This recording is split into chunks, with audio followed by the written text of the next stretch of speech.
episode 10. I'll be watching it from Crunchyroll's website, and I'll be starting my reaction in 1-0 go.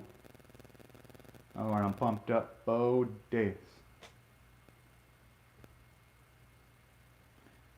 God, I always love how the environments in this series almost always look pristine. And I love how finally you've got an episode open up with some nice positive vibes. Well, at least positive vibes in comparison to, say, how some of the other episodes in the last few weeks have started out. And honestly, Shin and his friends, they deserve at least some moments of happiness. Especially with all the fighting they've had to do. Especially fighting for a nation that really doesn't deserve their services one bit, if you ask me.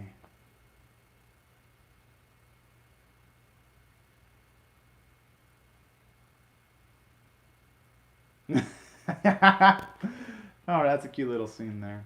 Aww.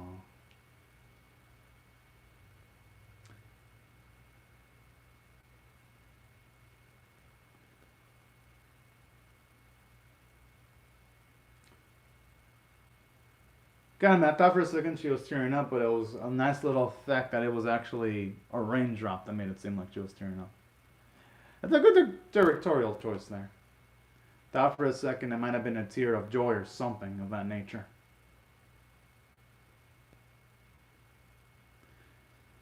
Boss hates Waldo. Who'd have thought that the same large amount of forces would only be reduced to 5 of them, though?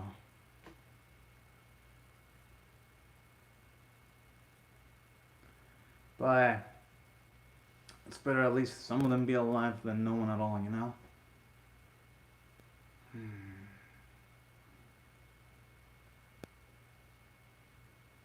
I'm assuming the grim looks that they have in the darker, quieter moments has got to be them contemplating just the losses that they've gone through.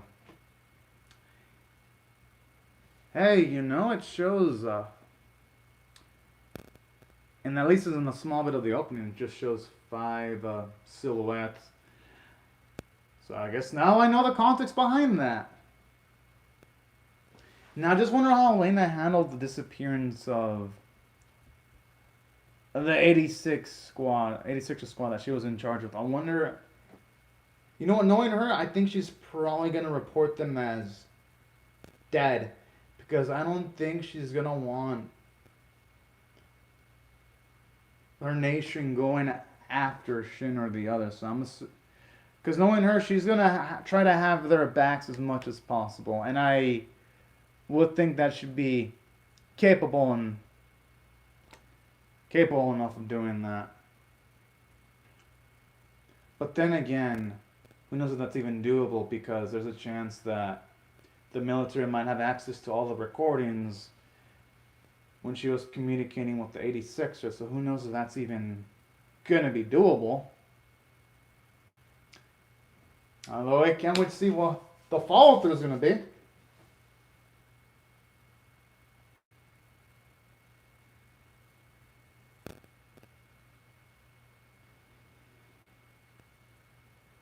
I'm actually surprised they haven't switched up the opening yet, but I like the OG opening Scott already, so I don't mind it one bit.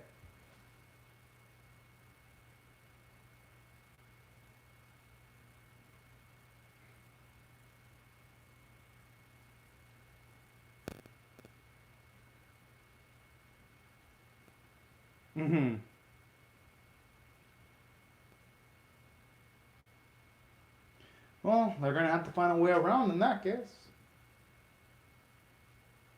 Because swimming across wouldn't be an option since they wouldn't have the Juggernauts with them.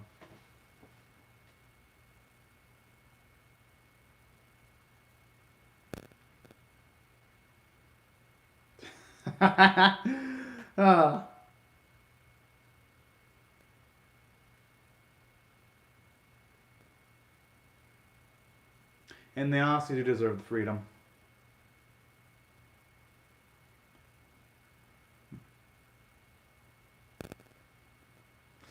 Oof.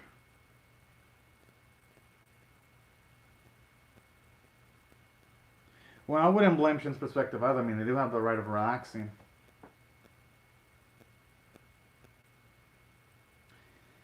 But at the same time, though,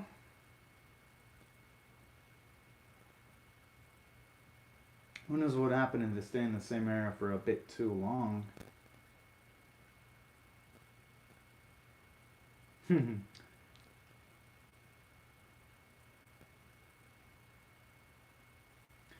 You know, this is definitely giving me some calm before the storm vibes, though.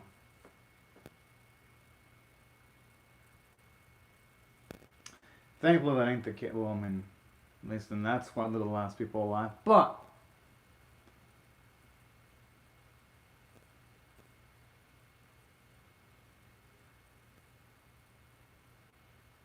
I actually love those scenes where you see Shin tease someone else. It's actually really damn cute. And you're seeing him legitimately smile. It's a freaking treat.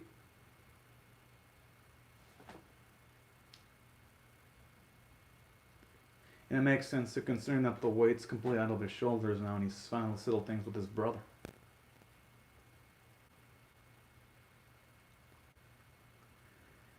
Oh. And hopefully the number completely stops at 176. Hmm.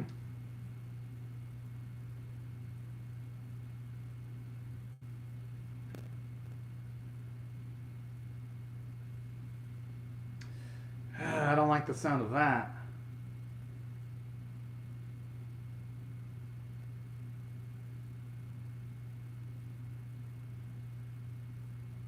Hmm.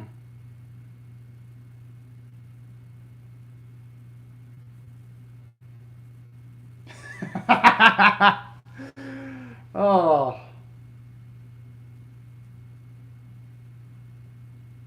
But hey, you know what? I think you'll figure it out though. Probably in the coming days or weeks. He's now at least got that luxury to temporarily at least go with the flow. Cause well, I guess it always is important to have a purpose. Nothing wrong going with the flow when you're stuck in a situation.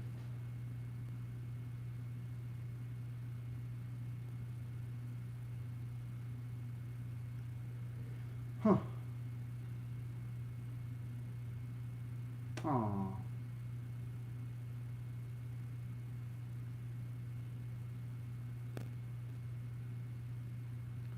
Yeah, that's a good ass question.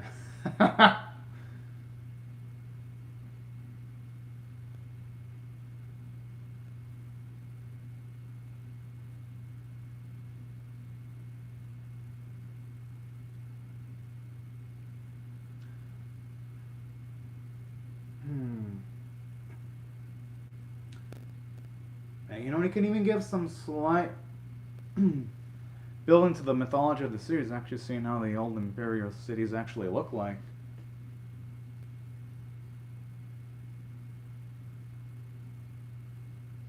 Honestly, they're all pretty much good. I mean, they all have the mentality of adults, considering all the experiences they went through. And the only one that really truly does look manly as fuck is Shin. And I mean, Owen shit's butt too. He looks pretty damn manly as fuck too, I ain't gonna lie.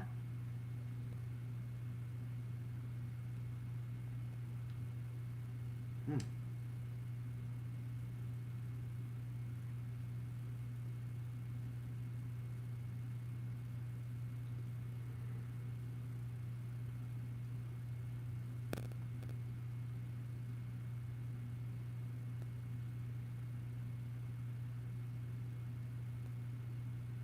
Huh. I mean, I wouldn't blame the man for being alarmed.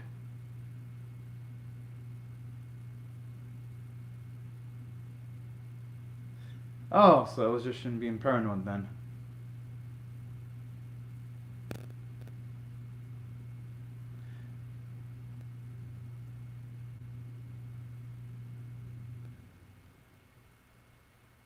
It may not even be tiredness, just maybe it's a amount of freedom that Shin's never had before, and he's probably having to get used to that.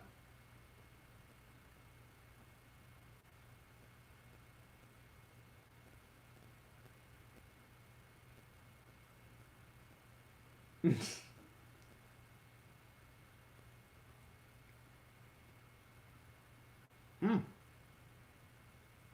I know she's saying to not worry, but I don't know, blame his friends worrying about him regardless.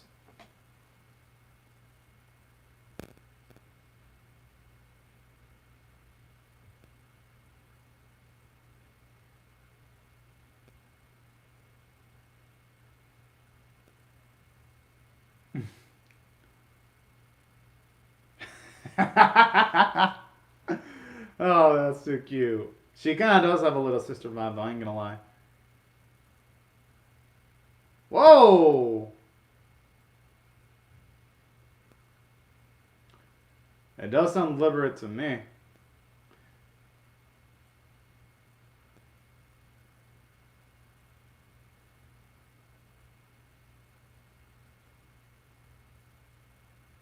Unless the Fido was in the clutch there.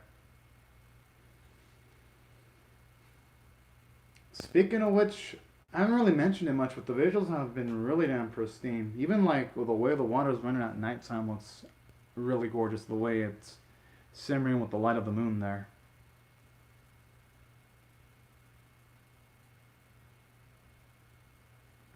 Okay, now Sumo laughing is feeling a little bit strained as if he's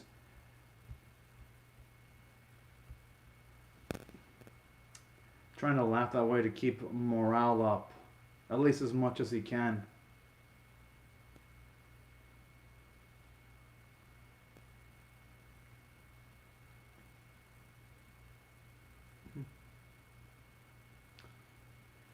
No, knowing people like, I don't know, knowing how Shin is, there might be more to. There might be extra desires now because, yeah, they're free now. But now the Noodle's gonna be maintaining the freedom, at the very least.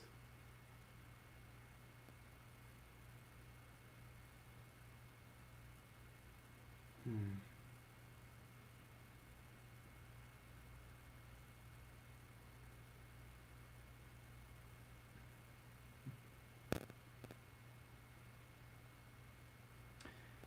Shame Lane never got to meet him in person though, but hey, that is life though.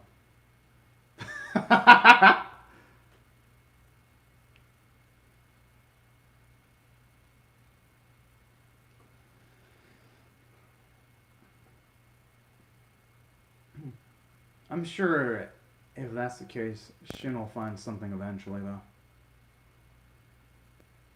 Because that's life usually is. You accomplish a goal, but then eventually you find a new goal to gravitate towards.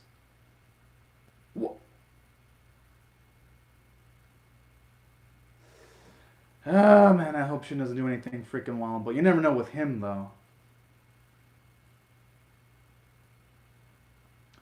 I would like to assume that he would be hunting for food or hunting wildlife, but you never know with Shin.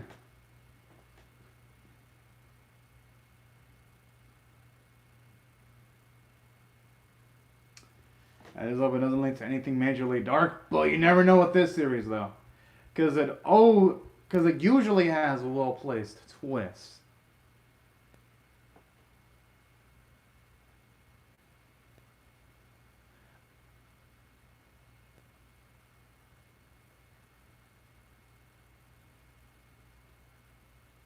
Oh, what the?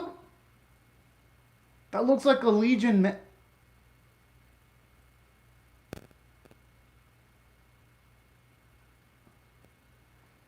Shit, I would still be creeped the fuck out of getting close to that thing.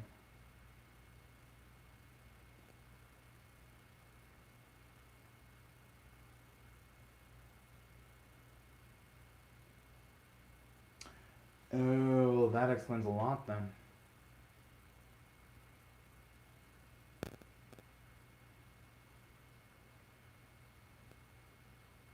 Hopefully it's something positive, but then again, you never know.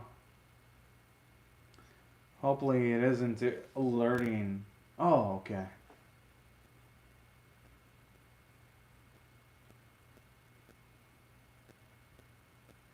Kind of does make you feel bad for it.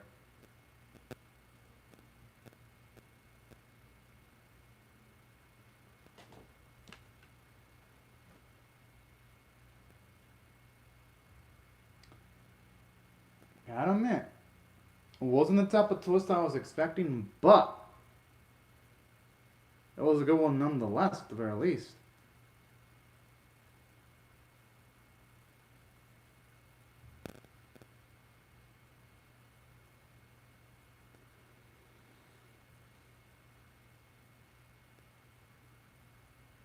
I mean, hey, you know what they say? Nothing ventured, nothing gained. The thing is, though, real life, there ain't really things that can be quantified as permanent paradise, because no matter where you go, there's going to be conflict of some way, shape, or form. Just some places have more conflict than others. I would hope not. I mean, I would hope none of them die.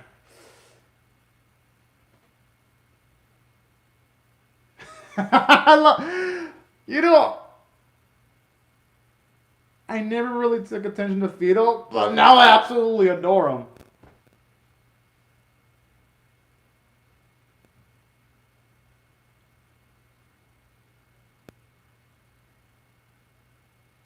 Sounds risky, but you know what? Sounds like a risk that might be worth taking.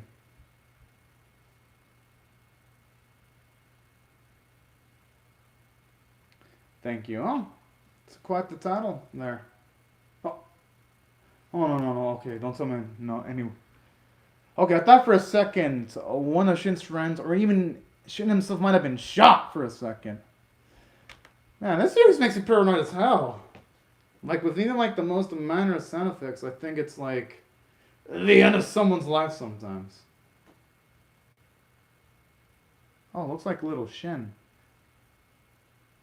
Could be someone else entirely different too, but oh, so it is.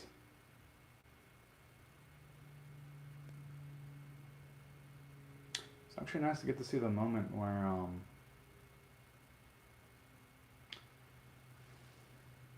he meets Fido.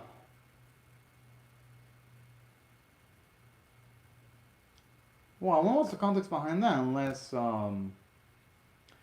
Fido's got the memories of one of his parents or something of that nature.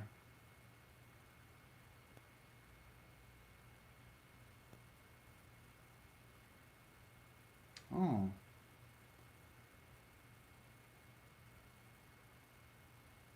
Oh, that's awfully sweet there. And that puts into perspective why Shin's able to understand what Fido says, you know, like small amounts of noises or sound too. You know, I actually love that how this series in just a like a minute, it's able to masterfully explain why our boy Shin has the relationship he has with Fido and why it's so damn powerful. I'm like, honestly, it disgusts me hearing that.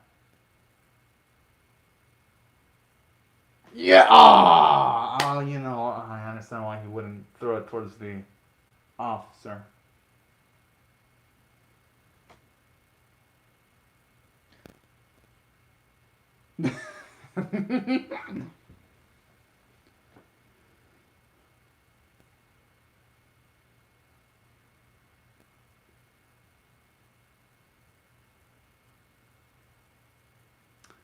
Hopefully, though, if Fido does stay with our boy towards the end, they can both live and die prosperous lives. But I'm getting the feeling that with the setup they're giving Fido, I wouldn't be surprised if they're going to give Fido a tragic death just to completely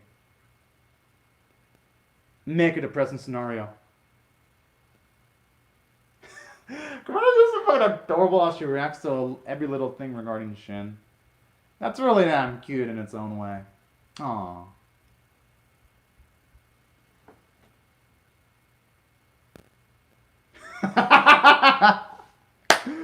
Oh.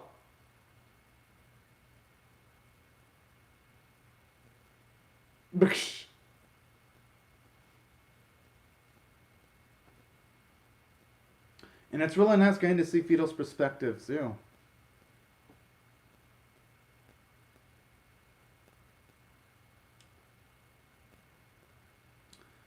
Because honestly, in the small amount of time Fido's been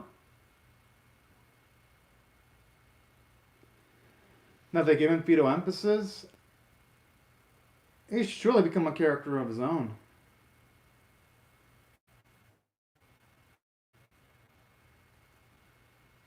You know, that's a good question when it comes to Fido.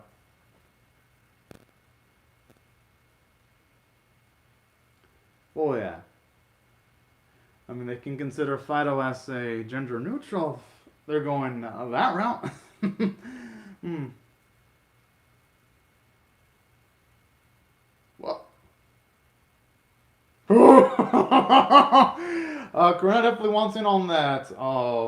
Shin sweepstakes. That definitely explains why she wanted to bathe with the bar. She wanted to probably peek on that Shin greatness. Wouldn't blame her though.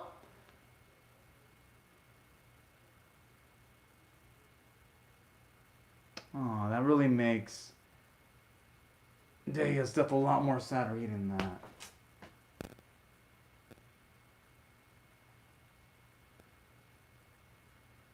Man, man, that was tough seeing like the way they sequenced there, then sequenced the lady that she loves, and that really was jam packed with a good amount of feels there. As a Corinna, that's a tough question to answer. My guess is just being there for Shin is the best she can do in this instance, if you ask me.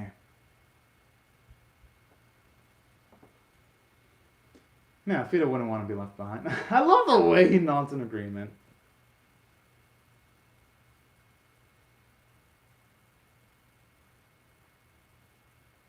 Hmm.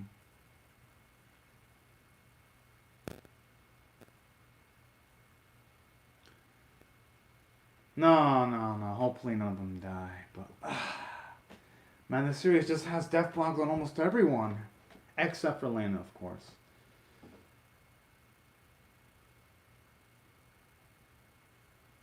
Oh, that was really nice seeing the way our boy Shin warmly smiled at Fido.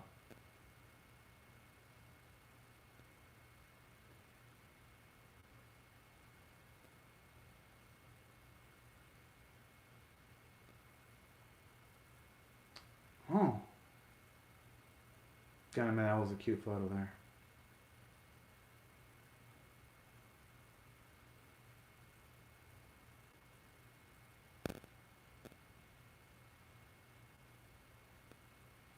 Oh, oh, so that's what the title of the episode was. Like, you could tell, or should I say, thank you?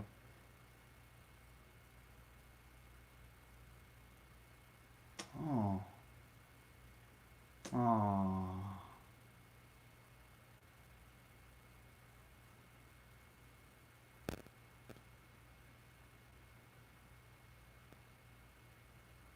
oh. But wait, but why was Fido blown? I mean, I guess it makes sense. What?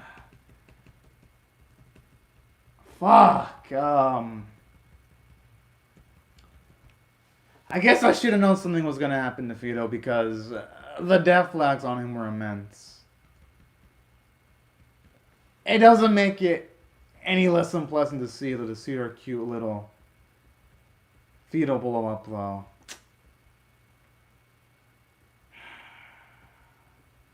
Man. It was just totally depressing to see.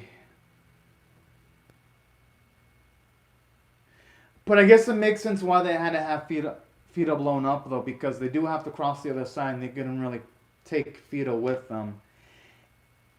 And looking at the context of all of the information that Fido has, I mean, it is sad, but they kind of did have to make sure they got rid of him. He had way too much information on her, on Shin and his friends, but I gotta admit, out of all the deaths in this series, don't get me wrong, Daia's death was sad, but just something about Fido being blown up, that hits a lot more differently than when Daia died. I don't know why. I guess it's because with Fido, they really did a great job of showing his perspective, and that was probably why I felt a lot when he blew up anyway. And you know what? I'd say it makes me wonder if there wasn't a way of them taking Fido with them, that they wouldn't have had to blow him up, but I guess they did emphasize the fact that I mean, the machinery they have, they can't really take it across the water. I guess it does make sense why they had to blow him up. I mean, there wasn't really any other way. So for that, I'll give the series credit. I'm definitely going to be giving this one a 9 out of 10 because I was going to actually give it an 8 out of 10 because it was a really nice relaxer episode. But for them to show off Fido's point of view and then to culminate with him being blown up, that was just a whole nother surprise that I wasn't expecting. And that's why I thought the episode was fantastic, because it made me feel sympathy for a character I never really thought I'd ever feel sympathy for, because when they did have Fido, I was like, oh, okay, it's a cute little mission they have in the background. And this series shows up that he was more than just a character in the background. So that's something I gotta give it credit for. 2. Something else that I also really like about this episode, I do like the fact that even though, yes, Shin and his friends have freedom, there's still a risk factor involved because there is a chance that the Legion might find them, so they still gotta be on the move. So that's another element I do love. And on top of that, seeing that little scene where you've got Shin pull the trigger was actually really damn nice. Seeing him deal with those heavy emotional moments. And that's why I thought the episode was just really fantastic, because in the relaxing moments where you had everyone have fun, they only helped make the dramatic moments have a lot more impact. Because if we wouldn't have seen all those flashes of Fido's memories, like when you had everyone tell their secrets to Fido, then Fido's death wouldn't have been as I'd have been like, oh, okay, it's just a machine dying. But due to his perspective being shown off, his death has at least a good amount of significance. That's why I thought narratively the episode was just utterly successful. And in addition to that, don't get me wrong, I love the episodes that the series has had that focuses only on Lena, but it's finally nice getting to see an episode that just fully focuses on the perspective of the 86ers for once. It gives the series a nice narrative variety. And that's another element that really stood out to me in a positive way regarding this week's 86 episode. Now, aside from that, naturally, the production values were high tier as always. Like, the effects of the water looked beautiful. The music was utterly fantastic. Especially the music that was playing when there were credits. But this time there wasn't any ED. I thought that song was just so dang beautiful. Like, this series, when it comes from a sound standpoint, it brings it each and every week. There isn't ever a moment in 86 where I think, man, the sound effects and music absolutely suck. I've never thought that in any of the 86 episodes I've reacted to. And that's impressive, because usually in animes, there's usually an episode that really lacks in the sound department or musical department, at least in most of the seasonal animes I see. In every season, there's usually at least, out of like 45 or 40 something animes, there's sometimes, if I'm lucky, like 4, maybe 5 animes that have a well done sound and composition and sound effects from start to finish. This series is one of the few that pulls that off. And that's something I'm going to give it absolute credit for. And on top of that, the vocal performances were absolutely fantastic. And that's why I feel, at least in my opinion, the episode, it's worthy of a 9 out of 10. And I can say that without any bit of hesitation. Now, right before I go along, y'all, I'd like to say thank you very much for watching my video. Hope y'all rate the video, share it, comment, or subscribe if you do not want to miss my reaction to 86 episode 11. Hope y'all rate the video if y'all want to, or subscribe if you feel like it. And I hope y'all have a fun, great, safe, and fantastic day, and I'll see y'all later if you come back for more. But anyways, y'all, have a fantastic day, y'all, and later.